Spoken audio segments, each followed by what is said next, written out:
societies. Because that's what it is. Here we have doctors who are not acting like doctors, interested in healthcare of the patient, subjecting Nalini to such trauma, calling in a psychiatrist the day after the baby is born. We have psychiatrists who are supposedly who should be interested in the mental health of their patients. No, not at all acting like doctors or people who are healthcare professionals. They basically were acting like armed guards, who had an opportunity to incarcerate a person and used that opportunity and that power. So the great power of psychiatry cannot be underestimated. The situation has now been set for psychiatrists to wreak great power on people. And so many people are coming forward now to report that this kind of thing that's happened to Melanie has happened to them as well.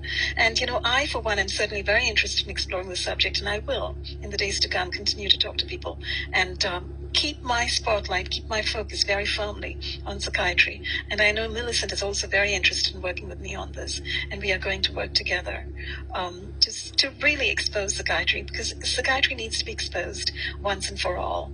I know there are other people doing it as well, so, join hands with them, join hands with those who are shining a spotlight on psychiatry. We need to ask some very hard questions of psychiatrists. We need to ask some very hard questions of doctors, and because clearly this whole psychiatry setup is being supported by the intelligence establishment, when the real question should be, why should it be?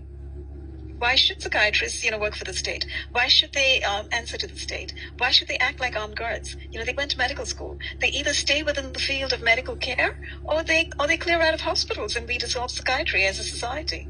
Why should we pay any attention to psychiatrists as a society? They seem to be destroying societies and destroying people's lives. So that's one big aspect of it, I think.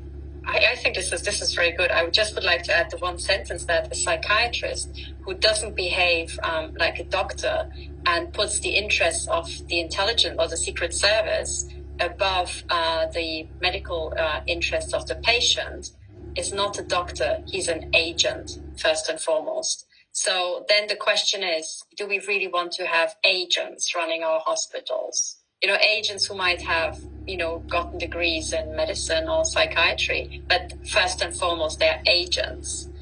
I think this is what it comes down to, and I really loved your list of all the people who are involved in this debacle and need to be investigated closely. And I think we should keep this list in mind. So number one, psychiatry, doctors, but also I would also add the courts, the youth courts, the family courts, and then, of course, the intelligence community, which I submit had its hand involved absolutely everywhere. But on the topic of the courts, which we'll also go into great detail, it just occurred to me, and I would like to share my screen and point people to a speech. And this is a speech that you can find. I'll show you how you can find this, because I would like to make a broader point. Number one, to realize is that the problems we're dealing with are not confined to Brussels or Belgium. They are global. So that's assumption number one, and I will try to prove it to you. But also that there are people who have already noticed that something is up. And they are in all parts of these professions that we just listed.